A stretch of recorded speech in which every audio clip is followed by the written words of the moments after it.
Mohon maaf, berarti kalau sudah keluar cairan itu sebenarnya sudah jadi tanda warning? Yes, apapun cerita itu adalah sebenarnya keluar cairan itu bisa dari infeksi dari kulit ataupun infeksi dari telinga tengah.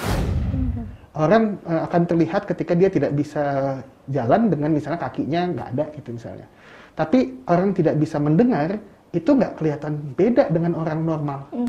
Kalau tidak punya feature noise cancellation tadi, headphone lebih aman dibandingkan earphone. Jadi ceritanya coba deh dilihat di kalau cotton bud yang benar tuh di depannya tuh ada tulisan tuh. Bahwa alat ini hanya untuk membersihkan bagian luar dari telinga.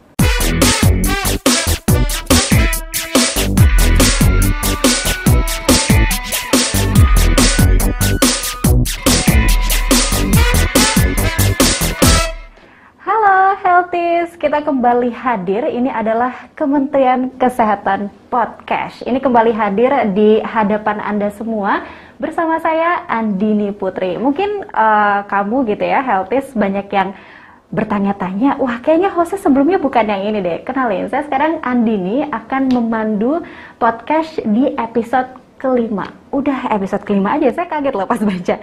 Tapi by the way, Healthies, kita ketahui bahwa setiap tanggal 3 Maret itu diperingati sebagai Hari Pendengaran Sedunia. Tema yang diusung di tahun ini, tahun 2022, adalah terkait dari Hari Pendengaran, itu jaga pendengaran kita kini dan juga nanti. Nah, di episode kelima ini kita akan mengupas mitos dan juga fakta Healthies seputar kesehatan pendengaran. Bersama dengan narasumber saya, mungkin kabarnya juga nanti bisa dialihkan ya.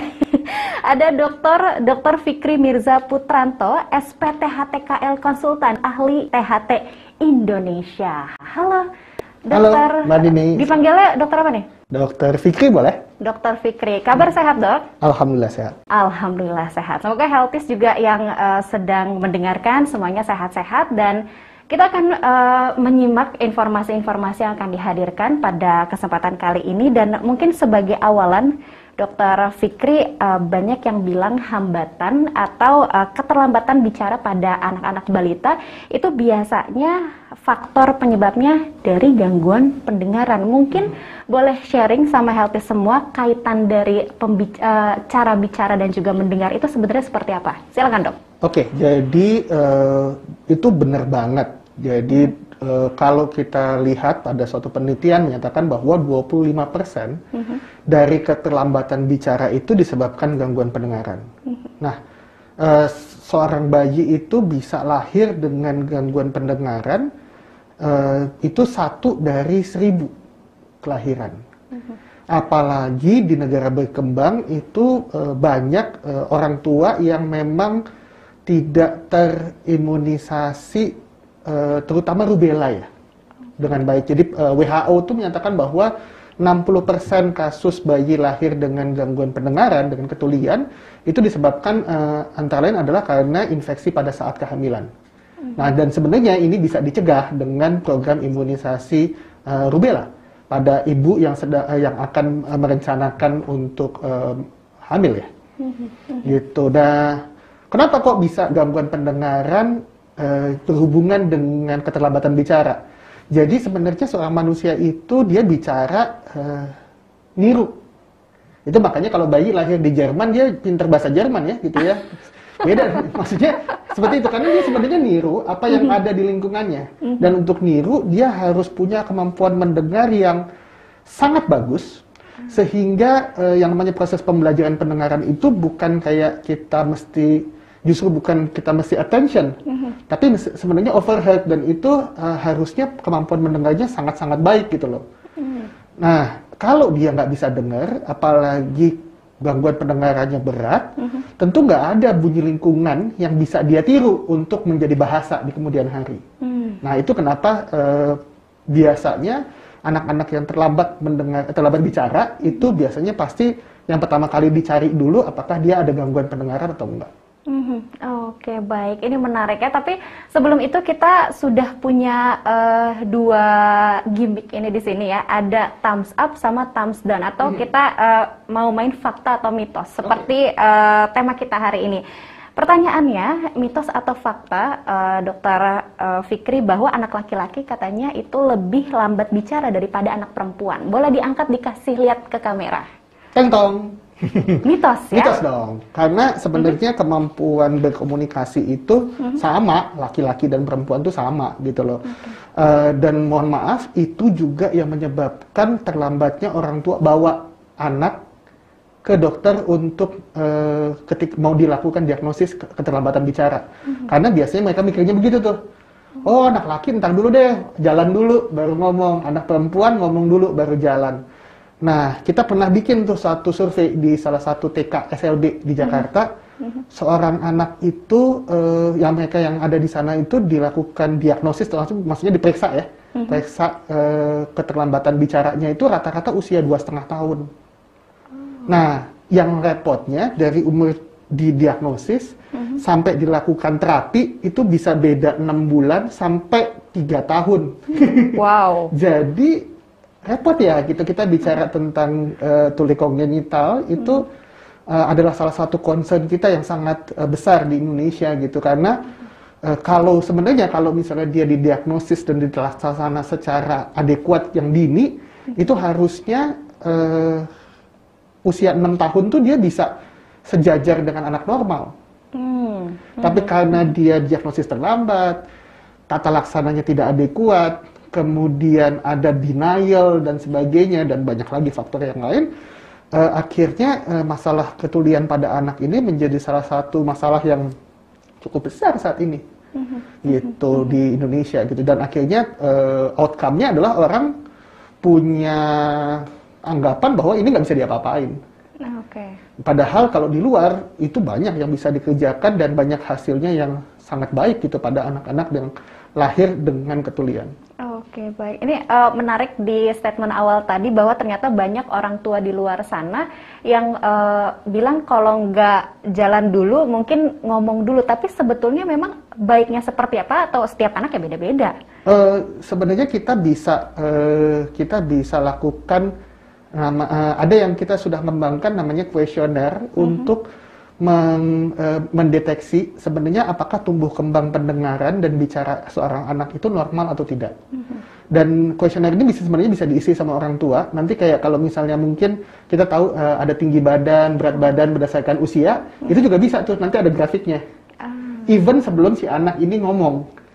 Wow. Gitu, jadi kan maunya begitu dong, kita kan nggak maunya terlambat, kita maunya kan dari awal. Nah, itu yang sebenarnya dan itu punya nilai sensitivity cukup bagus gitu loh. Di luar mereka sudah bikin, dan sebenarnya di Indonesia kita sudah mungkin baru 2-3 tahun ini kita sudah mulai kenalkan gitu ya tentang si kuesioner ini. Diharapkan ini bisa dipakai lebih banyak lagi supaya orang tua lebih aware nih, ini udah terlambat nih gitu loh, sebelum dia berusia mampu bicara. Jadi kalau misalnya berusia normalnya kan seorang anak mestinya 1,5 tahun kan dia sudah mampu bicara gitu ya. Nah, tapi sebelum itu tuh sebenarnya kita sudah bisa kasih tanda-tanda nih, hati-hati nih, ini ada terlambat nih gitu. Jadi tolong dong dibawa ke tenaga kesehatan yang punya kompetensi untuk bisa melakukan tindakan diagnostik kemudian tata laksana. Oke, baik. Nah, kemudian Dokter Fikri, kita sedikit berbicara terkait dari infeksi. Mungkin kamu, Healthies, dan juga teman-teman semuanya pernah merasakan yang mungkin tidak enak atau ada gangguan di area pendengaran kita. Banyak yang bilang, kalau sakit-sakit sedikit nanti juga sembuh sendiri. Nunggu sampai ada cairan, mohon maaf nih ya Healthies, sampai cairannya keluar. Nah, ini sebetulnya seperti apa, Dok? Nah, kenapa kok bisa kayak gitu pertanyaannya gitu? Karena Indonesia itu sebenarnya punya angka infeksi telinga itu termasuk tinggi. Jadi kita punya angka antara 3,5 sampai 4%. Jadi bahkan ini ya, miris ya sebenarnya ceritanya. Salah satu teman saya waktu mereka PTT ke satu daerah itu menyatakan bahwa di sini nih Fik gitu, keluar cairan dari telinga itu sama orang tuanya menganggap bahwa itu sama dengan pilek gitu. Oh. Tapi Tapi itu cerita seorang dokter dari satu puskesmas di Indonesia. Kenapa? Karena dia bilang, ya toh anak gua masih bisa diajak ngomong. Sorry ya, ini kita ngomong jadi agak lebih ini. Anak saya masih bisa diajak ngomong, walaupun keluar cairan, ntar juga berhenti sendiri. Ntar juga, kenapa? Karena yang namanya cacat pendengaran itu adalah hidden disabilities. Orang akan terlihat ketika dia tidak bisa jalan dengan misalnya kakinya nggak ada gitu misalnya. Tapi orang tidak bisa mendengar itu nggak kelihatan beda dengan orang normal. Dan sebelum dia menjadi sangat disable, biasanya ada proses dari badan kita yang melakukan adaptasi terhadap hal tersebut. Contohnya misalnya saya misalnya mengalami gangguan pendengaran. Tapi saya cenderung, misalnya zaman kita belum COVID ya, kan kita bisa melihat bibir. Oh. Gitu ya, jadi saya komunikasi masih terbantu ketika saya face to face dengan baca bibir. Begitu saya pakai teleponnya yang dibanting, ini teleponnya jelek. Oke. Tidak disadari. Karena dia progresif, karena dia bukan sesuatu, jadi semua yang ceritanya pendengaran, umumnya ceritanya adalah berjalan lambat. Kapan dia menjadi masalah? Ketika dia cukup berat masalahnya untuk bisa ditanganin, even misalnya secara medis, kita sudah lakukan operasi 3 jam, 4 jam, outcome pendengarannya sebagian masih tidak, kita masih belum puas lah dengan itu gitu loh. Kenapa? Karena misalnya tulang pendengarannya udah hancur, atau misalnya bahkan misalnya saraf pendengarannya sudah putus dan sebagainya. Yang kalau sebenarnya ketika dia baru misalnya di awal, kalau kita perbaikin itu hasil outcome-nya bagus. Gitu. Jadi cerita itulah yang sebenarnya juga harus kita coba untuk edukasi ya ke masyarakat, bahwa melakukan diagnosis dan tata laksana dini pada bidang pendengaran itu sangat berguna dan sangat bermanfaat untuk hasil yang terbaik yang bisa dihadapkan. Oke.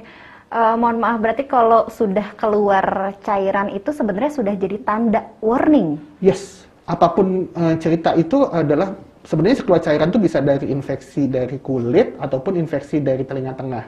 Tapi kan kita sebagai orang awam nggak tahu tuh asalnya dari mana. Jadi itu adalah warning, hati-hati bahwa ada suatu proses infeksi di dalam telinga yang harus ditata laksana. Oke. Tapi ini sedikit pribadi mungkin. Kalau kita habis berenang atau habis shampooan, itu kadang suka keluar juga, Dok. Nah, itu beda lagi. Itu normal? Itu normal. Kenapa? Karena bentuk liang telinga kita tuh bukan kayak tabung lurus.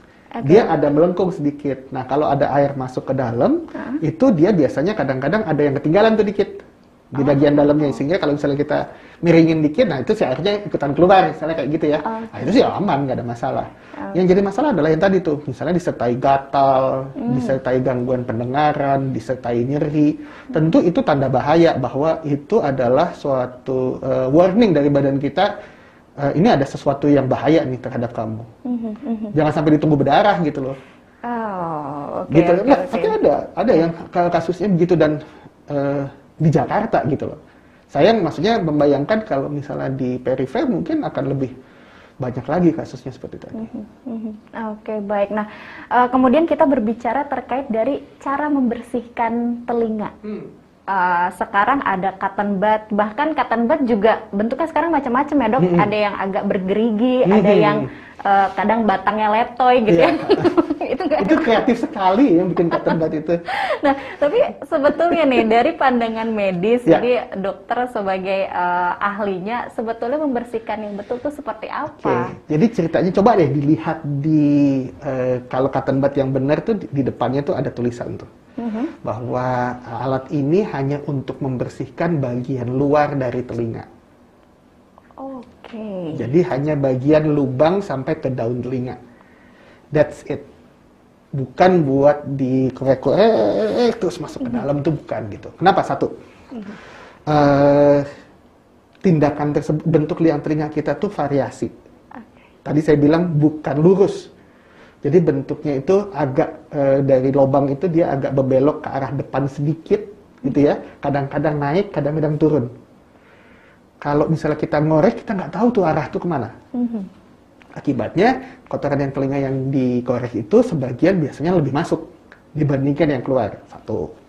Yang kedua, ini kotoran telinga kita itu kan diproduksi oleh suatu kelenjar. Nah, si kelenjar itu punya mekanisme taktil, di mana kalau misalnya dia ditekan-tekan, itu produksinya lebih banyak. Terus yang ketiga adalah bahwa ketika kita makin masukkan ya ke dalam, dia makin penuh. Ini satu bisa bikin iritasi, yang kedua bisa bikin infeksi. Nah, yang ketiga adalah dia bisa memicu, ada yang beberapa kasus yang kita dapatkan adalah suatu kondisi di mana kulit yang di liang telinga bagian dalam itu jadi kista. Dan itu makan tuh ke sekelilingnya karena dia nggak bisa keluar.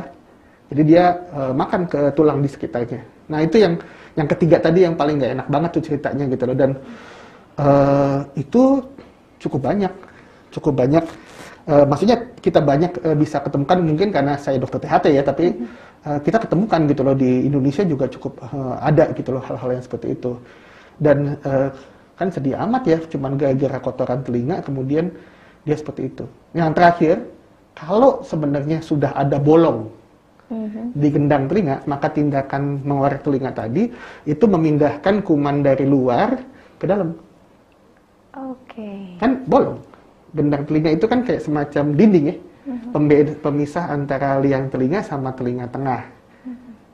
Nah, ketika dikorek-korek, kumannya masuk. Nah, orang suka ngomong tuh, dok ini bolongnya karena dikorek-korek ya? Padahal biasanya udah bolong dulu. Waktu kecil misalnya, terus karena lembab, gatel, dikorek, makin gatel. Kenapa? Karena kumannya masuk ke dalam, kuman yang masuk ke dalam tadi bikin makin basah, makin banyak cairan keluar ya, kayak gitu aja muter. Oke, baik. Jadi si cotton bud itu baiknya hanya di bagian luar sama bagian batas lubang telinga. batas luar. Saya baru tahu ada tulisan itu di setiap produk. Harusnya ada, karena memang itu sebenarnya peruntukannya untuk itu. Oke, baik. Kemarin temanku di FB-nya dia, di IG-nya dia di foto tuh sama dia. Ini loh sebenarnya gunanya itu cuma buat bagian luar sama bagian lubang telinga. Titik, selesai di situ. Nggak ada cerita buat dikorek-korek masuk ke dalam. Nah, kalau membersihkan bagian dalamnya? Tidak perlu. Karena ketika kita bicara, ketika kita makan, ini ada sendi rahang nih. Dia gunanya adalah dorong itu keluar. Gitu ya, namanya self-cleansing. Jadi badan kita punya mekanisme membersihkan sendiri dengan proses alami yang ada di badan. Nah, tinggal ketika dia keluar ke lubangnya atau ke daun telinganya, itu yang baru dibersihin. Oke, jadi nggak perlu ada effort. Nggak perlu, kecuali ada orang tertentu misalnya memang lahir dengan liang telinga kecil. Oke. Atau ada kelainan kulit tertentu yang membuat si kotoran telinga itu menjadi mudah mengelupas, jadi kulitnya memang gampang ngelupas gitu. Nah, itu biasanya pada orang dengan alergi dan sebagainya, memang itu jadi akhirnya dia jadi ada suatu kebutuhan untuk dilakukan. Tapi kalau tidak, nggak butuh. Secara normal badan kita bisa ngeluarin sendiri. Oke, baik. Jadi cotton bud tetap bisa dibeli, tetap bisa dipergunakan, tapi ya itu gunakan sesuai memang peruntukannya. Betul. Atau mungkin kalau yang perempuan-perempuan sih kepake banget buat make up. Nah, sekarang kita sudah ada satu gambar. Ini coba saya lihatkan ke kamera ya. Sudah kelihatan di kamera? Oke, baik. Nah, ini ada bawang putih, dok. Ini kita lagi ngomongin telinga, tapi kenapa ada bawang putih? Kenapa ada bahan makanan? Nah, ini ternyata ada salah satu yang ramai gitu ya, dok. Ternyata dipercaya bahwa kalau kita berdengung, telinganya bagus pakai bawang putih. Mitos atau fakta? Kembali lagi, tatong. Oke, nah gimana nih, dok? Jadi ceritanya gini, telinga berdengung itu suatu hal yang punya banyak faktor. Kotoran telinga yang numpuk, ketika dia numpuk semuanya bikin berdengung juga. Satu, habis naik pesawat, turun, telinganya penggang, bisa berdengung. Dua, ada infeksi, berdengung juga di bagian sisi tengah dari telinga, bisa. Yang terakhir ada gangguan di saraf, biasanya berdenging. Kayak bunyi gerinda di dalam telinga. Nah, ini semua mohon maaf tapi tidak ada hubungannya sama pengusir vampir ini gitu kan. Jadi ini semua berhubungannya sama sesuatu yang sifatnya kondisi di dalam telinga yang harus ditata laksana sesuai dengan kondisinya. Jadi sebenarnya gini, yang namanya telinga berdengung itu bukan diagnosis penyakit. Oke. Sama seperti halnya kita pilek, bisa karena alergi, bisa karena infeksi, bisa karena bisa infeksi, bisa bakteri, bisa virus dan sebagainya. Sama, telinga berdengung juga merupakan satu gejala yang dia harus dicari why-nya, penyebabnya apa, dan ditata laksana sesuai itu. Oke, jadi tidak ada hubungannya. Tidak ada Tetap hubungannya. mitos ya. Tetap mitos. Oke, baik. Jadi silahkan bawang putih digunakan sebagaimana mestinya ya, healthies buat masak atau mungkin juga mau bikin minuman tradisional atau apapun yang menghangatkan tubuh ya. Oke, baik. Nah, selanjutnya ini nanti mungkin bisa ditampilkan saja gambarnya terkait dari kembali lagi kepada membersihkan telinga. Banyak yang melakukan pembersihan, katanya bagus pakai baby oil atau oil apapun lah, katanya bisa bagus buat ngebersihan area telinga ini, dokter. Ini masih Boleh. Oh, iya. Mitos fakta. Fakta. Oke. Jadi telinga kita itu adalah kulit yang tipis. Oke. Jadi dia kalau misalnya dia kering ketemu kering, maka resiko cederanya lebih tinggi. Okay. Itu kenapa kalau misalnya kita membersihkan di bagian luar pun, apalagi jenis kotoran telinga kita adalah kering. Jadi kan ada orang yang kotoran telinganya basah, ada orang yang kotoran telinganya kering. Kalau dia kotoran telinganya kering, maka dianjurkan menggunakan oil tadi, gunanya adalah untuk melunakkan. Sehingga waktu dia ngambil, itu dia tidak menyebabkan cedera terhadap kulit. Oke, jadi diteteskan? Tidak, dipakaikan di cotton budnya tadi. Oke. Gitu, kalau diteteskan dia masuk tuh ke sisi bagian dalam dari liang telinga, bisa bikin iritasi. Oke, baik. Jadi tapi tetap di area luar. Tetap di area luar, kuncinya tetap di area luar. Oke, baik. Nah, yang lainnya ini terkait dari perkembangan teknologi. Dokter Fikri, mungkin Dokter Fikri, healthies, teman-teman nggak muda, nggak tua deh, pasti semua punya earphone, punya headphone, dan juga sebagainya untuk bisa dengerin lagu atau podcast ini juga bisa didengarkan pakai alat bantu pendengaran itu. Nah, sebetulnya baiknya kita apakah ada waktu tertentu kita boleh pakai alat tersebut atau sebetulnya seperti apa? Apakah bahkan malah bisa mengganggu pendengaran kita, dokter? Jadi kalau WHO punya jargonnya adalah 60-60. Artinya 60%, jadi maksimum itu sebenarnya volume. Kalau kita pakai handphone kan kita bisa lihat tuh ada bar. Nah, 60%, jadi 60% dari volume dalam 60 menit. Habis itu istirahat. Kenapa? Karena sebenarnya output maksimum dari headphone atau earphone itu sekitar 93 sampai 118. Artinya kalau 60% dari itu tuh harusnya sekitar 60-an dB. 60 dB itu masih aman sebenarnya. Tapi yang jadi masalah adalah ketika kita mendengarkan menggunakan personal listening device di tempat ramai. Akibatnya ada suara luar tuh masuk ke dalam. Nah, ini yang menyebabkan kita naikin volume secara tidak sadar. Karena kita mendengarin ini. Itu yang menyebabkan terjadinya cedera. Jadi kalau tadi 60 dB itu adalah sebenarnya masih aman. Karena dia sebenarnya setara dengan saya ngomong dengan intensitas normal gitu ya, nggak akan bikin kuping kita pegel gitu ya. Tapi begitu dia naik 20% dari itu, sekitar jadi 80 dB, itu hanya aman dilakukan, jadi sudah bisa menyebabkan cedera kalau misalnya terjadi 1 jam per hari, continuously selama 5 tahun. Nah, masalahnya kan di era pandemi begini kan kita work from home, school from home gitu ya, itu kan lebih dari 1 jam sehari. Nah, itu yang dan yang jadi masalah adalah cerita ini nggak akan ketemunya sekarang. Ketemunya nanti 5, 10, 15 tahun lagi dalam kondisi yang irreversible. Jadi nggak bisa. Jadi kalau misalnya kelainannya di saraf pendengaran, itu irreversible. Tidak bisa kita perbaikin. Cuman akhirnya pakai alat. Tapi kalau kelainannya di sisi luar, misalnya kotoran telinga tadi, kita bisa bersihin. Gendang telinga bolong, kita bisa tutup. Dan hasilnya outcome-nya bagus. Even tulang pendengarannya putus, bisa kita ganti, istilahnya gitu. Tapi begitu dia masuk ke saraf pendengaran, pilihannya pakai alat. Gitu, dan itu kasihan. Karena nanti biasanya di usia Sekarang kan makin dini itu jadinya karena anak-anak sekolah kan. Nanti di usia yang tadinya itu misalnya orang tua karena misalnya dia kerja, kemudian dia nanti umur pekerjaan sekitar 20 tahunan gitu ya, 17 sampai 20 tahun lah. Kemudian dia kena ini dalam waktu 15 tahun, 20 tahun, nanti di umur 40 50 lah baru dia cerita itu. Tapi ketika ini terjadi di anak-anak, maka kita akan cerita bahwa dia ketika dia mulai masuk kerja, dia akan mengalami gangguan pendengaran yang signifikan yang membuat dia jadi tidak kurang produktif ya, gitu. Dan itu yang mesti kita sama-sama pahami gitu. Nah, gimana caranya supaya aman? Tentu kita harus yang paling aman sebenarnya pakai speaker. Ada jarak satu, terus habis itu kita tahu nih kalau udah kencengan orang sebelah kita bisa ngomel, gitu ya, kencengan gitu. Oke. Jadi kalau anak saya juga gitu kalau belajar. Begitu saya tahu bahwa bunyinya kekencangan, saya bisa teriakin, turunin.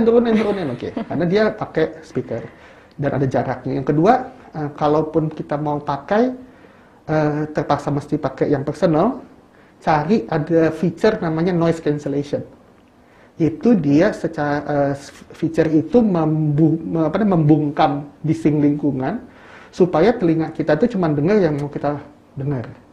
Itu bisa di headphone atau di earphone. Gitu. Cuman jangan pakai ini sambil jalan. Aduh. Bahaya jadinya. Celaka kita kalau misalnya bawa, kita kan suka sekarang pada sepedahan, jalan sambil naik Transjakarta atau naik kereta api gitu ya. Sambil jalan kita dengerin musik gitu ya. Kemudian kita turun nggak sengaja, tapi si earphone headphone-nya masih di telinga kita. Nah, itu yang bikin kecelakaan. Gitu. Nah, karena apa? Karena memang dia nggak dengar sama sekali tuh bunyi lingkungannya. Nah, itu yang sebenarnya untuk mengurangi efek samping dari cedera bising terhadap telinga. Oke, baik. Nah, tapi sekarang ada macam-macam, dokter, ada earphone, earbuds, terus headphone dan sebagainya lah. Nah, ini sebetulnya kalau dikatakan yang paling aman kita gunakan yang seperti apa, dan atau mungkin di setiap kegiatan harusnya yang ini loh.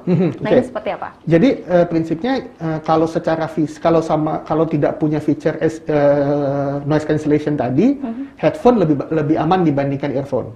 Karena secara fisik dia nutupin nih seluruh daun telinga, sehingga suara dari luar itu lebih teredam lah, gitu ya.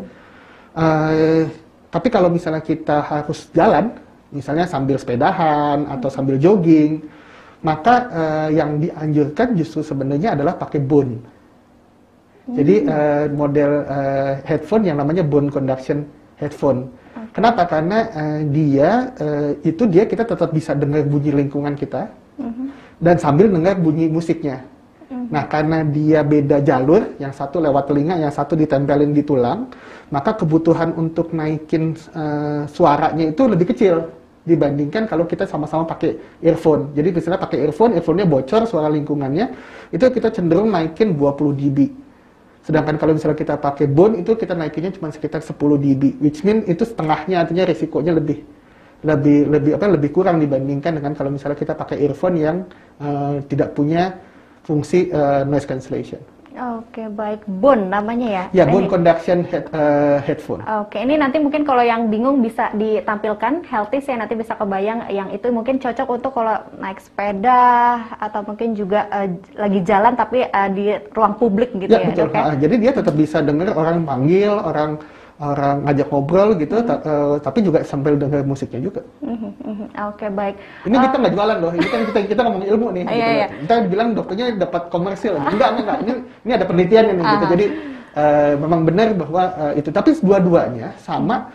Kalau kita pakai di ruang bising, dia akan cenderung naikin. Karena itu yang ketiga yang menjadi kuncinya safety listening adalah kalau mau dengerin sesuatu baiknya di ruangan sepi. Jadi hindari mendengar sesuatu di ruang bising. Karena kalau udah di bising auto dinaikin volumenya. Secara kita nggak sengaja pasti dinaikin. Tapi bagus sih kalau sekarang melihat handphone terbaru itu biasanya udah ada warning, dok. Betul, ya. Kalau udah lewat 60 udah apakah kamu yakin? Ya, merah, betul. Merah. Nah, ini mungkin bisa jadi salah satu perhatian dan tingkat awareness-nya bisa bertambah, Sobat Helpis ya, dengan adanya si warning dari teknologi kita masing-masing. Jadi jangan cuma dilihat ya udahlah biarin aja gitu. Gitu nah, tapi kita kalau ngomongin masalah cek pendengaran itu apakah harus dilakukan secara rutin atau nunggu kalau udah ada gatel-gatel atau sebagainya gitu? Oke, kita bisa tahu bahwa kita sudah mulai bermasalah gangguan pendengaran itu sebenarnya ada kondisi yang terjadi sebelum kita terganggu komunikasi. Misalnya adalah ketika kita kesulitan berkomunikasi di tempat ramai. Jadi ketika kita ada lebih dari satu orang ngobrol sama kita tuh susah tuh. Ini orang yang ngajak ngomong tuh sebenarnya yang mana? Butuh effort yang lebih. Itu satu. Kedua, kita kesulitan untuk melokalisasi sumber bunyi. Jadi kalau misalnya ada orang ngajak ngomong dari belakang tuh kita, ini yang mana sih? Dari sebelah mana ya? Kita susah. Terus yang ketiga adalah kita mulai annoy atau terganggu pada suara-suara keras yang orang lain tidak terganggu. Nah, itu 3 hal itu yang sebenarnya merupakan tanda awal kita sudah mulai gangguan pendengaran. Nah, segera datang. Kalau itu secara normal sih sebenarnya mulainya terjadinya gangguan pendengaran itu paling banyak terjadi setelah umur 40 tahun. Itu pun angkanya cuma sekitar 4%. Tapi nanti dia tiap dekade naik, itu naik 10 sampai 20%. Jadi kalau misalnya orang di atas 60 tahun, itu risiko gangguan pendengarannya itu sekitar 42%. Itu ada penelitiannya sudah, mereka ngitungin tuh dari umur 20 sampai umur 60-70 tahun. Jadi yang pasti adalah kalau tadi satu sudah mulai gejala dininya muncul, yang kedua adalah ketika kita di atas 40 tahun, apalagi pekerjaan kita high risk atau gaya hidup kita high risk, ceklah. Gitu. Paling tidak kita tahu kita punya modal sekarang tuh di 40 tahun berapa gitu loh.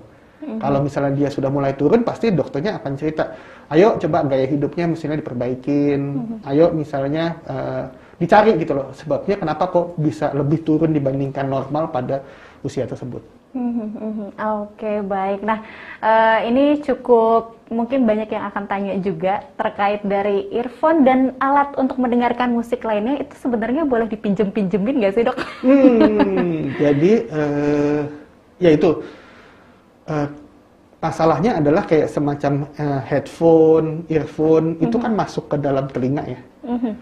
Kalau dia bersih banget sih, dia habis dipakai, dicuci pakai alkohol gitu ya, insya Allah sih kuman sih mati gitu ya. Tapi kalau headphone begini kan susah ya. Dan itu kuman-kuman, apalagi jamur, itu bisa tumbuh di situ gitu loh. Nah itu yang bisa bikin terjadinya penularan. Kalau misalnya kebetulan kulitnya lagi iritasi, nah bisa terjadi proses penularan. Walaupun sih sebenarnya nggak terlalu tinggi, tapi tidak kita anjurkan sebenarnya untuk itu. Jadi lebih kepada barang pribadi, kayak mungkin jatuhnya handuk atau sikat gigi. Makanya namanya adalah kalau di bahasa Inggrisnya personal listening device, bukan public listening device. Oke. Karena bukan hanya dia mencegah orang lain terganggu sama apa yang kita dengerin, itu juga sebenarnya milik barang personal kita. Oke, dan itu rutin dibersihin juga ya? Oke, baik. Nah, kemudian terakhir, mitos dan fakta, dokter, gangguan pendengaran dapat disembuhkan dengan cara dipijat. Wah, sepertinya sulit dipilih. Oh, mitos. Jadi, gangguan pendengaran itu tadi kita udah cerita ya, bisa infeksi dan segala macam, dan tidak ada di antara pilihan yang tadi itu bisa disembuhkan dengan cara dipijat. Mohon maaf, apalagi kalau kita cerita tentang tuli kongenital atau gangguan pendengaran sejak lahir. Itu kasihan loh. Kenapa? Karena biaya pijatnya itu kalau dikumpul-kumpulin bisa dibuat beli alat yang sangat bagus. Gitu loh, bukan gratis tuh barang gitu loh. Itu jadi ada beberapa orang tua yang akhirnya give up gitu. Seperti yang ditanya, sebenarnya udah habis berapa gitu loh. Ya habis seharga barangnya mau dia beli. Wow. Gitu. Dan itu saya nggak bicara angkanya di 1 juta 2 juta tuh. Angkanya di harga mobil. Wow. Kumulatifnya. Itu serius, itu serius. Jadi kita pernah nanya-nanya gitu ya, Bapak Ibu, kenapa kok dioperasi? Kok dioperasi umur sekian gitu ya? Ya dok, udah habis usaha yang lain udah diusahain. Usaha apa? Usaha antara lain pijet tuh. Berapa kali? Udah berapa kali pijat? 3-4 kali. Berapa kali sekali datang? Ya segitu deh gitu. Ketika saya kumpulin, lah ini kan bisa buat beli telinga sebelahnya Pak, gitu. Jawaban saya begitu. Oke, baik. Tapi ini saya belum tergambar, dokter, pijatnya itu kan kalau kita badan dipijat, ya worth it lah, misalkan dibayar 200 sampai 500 ribu kita massage gitu. Nah ini telinga berarti hanya bagian sini aja, bisa semahal itu? Iya. Mereka bisa kasih harga sekali itu bisa 10 sampai 20. Tergantung derajat gangguan pendengaran. Dan ada baiknya berarti itu ya, balik lagi dok, kalau mungkin sudah ada gangguan segala macam, datang dulu aja ke fasilitas kesehatan. Ya, gitu loh. Maksudnya mengetahui fakta secara dini itu jauh lebih bermanfaat dibandingkan denial. Karena ketika kita denial, ketika kita menyatakan bahwa I'm alright, saya nggak ada masalah, anak saya normal, itu makin sulit untuk kami dari sisi medis. Kenapa? Karena medis juga punya keterbatasan gitu loh. Jadi kalau misalnya sudah lewat dari suatu ambang yang memang kita masih bisa diperbaikin, jawabannya nggak bisa diperbaikin lagi.